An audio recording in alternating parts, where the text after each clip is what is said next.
A thing that I thought about, maybe you've thought this, is like, when did people get so divided? When did all these people that I know, when did they get so polarized, either politically, how do they get so opinionated? And apparently a lot of this technology, creates that. Again, back with the Google thing, people are only seeing the world that comforts them. Everything is left or everything is right. And then when they see somebody say something that opposes their view, they're just shocked that these people haven't seen the information they've seen. But the truth is, these people have not seen the information they've seen, because Yeah. each one of us is getting our personal view of what the world is, what news is. Yeah, and I think that's really important too. Like when people post absolutes on, I'm just going to use Facebook as an example because that's where more conversations are, that and Twitter. Um, but when people post something like this happened and unequivocally they're telling you this happened, my first response always is please cite your source with a link in the box above. Yeah. And people will say to me, well, I saw it on, like YouTube or Bing or I don't know, whatever weird thing they saw it on.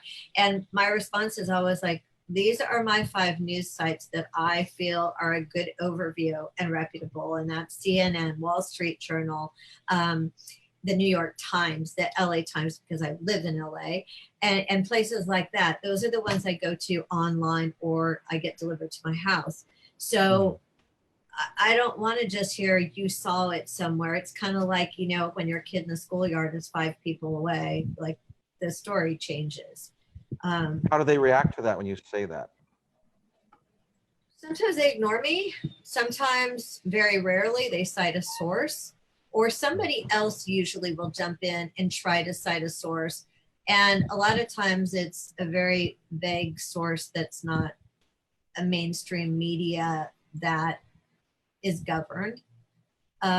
So it runs the gamut, but sometimes it's things that I haven't seen yet because maybe I've been out working all day and I haven't tuned into the news. I haven't looked at the news popping up on my cell phone.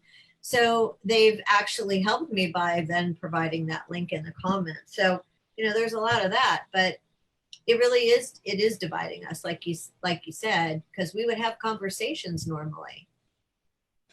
I've seen, I look at mainly two news sources when I look at the news. And I hate to look at the news anymore, but I'll look at the New York Times and I'll look at Fox News. And I'm telling you, there are times when there's something that is just not on New York Times, and there's times when there's something just not on Fox News. So not only on the internet, but even in news, we are getting sort of a customized version of the news. But I like what you just said. You picked two polar opposites. It's funny. 5 years ago, right? Fox News was just Fox News. It was like, do you watch Fox? Do you watch NBC? I mean, for the most part, for what most people knew, there was more to it going on behind the scenes. And if you were in news, you knew. But for the rest of us, we just thought all the news channels were pretty much covering the same thing, and you just pick whatever comes up on your screen when you're flipping your TV around or Yeah. internet. But I like that you picked two polar opposites because the New York Times and Fox News are very different in the way they report and how they report. Um, and I think that's good because you need both. You need to see both sides of the coin to have a conversation. The problem is because of social media, people aren't willing to have that conversation anymore. It's just attack, attack, attack.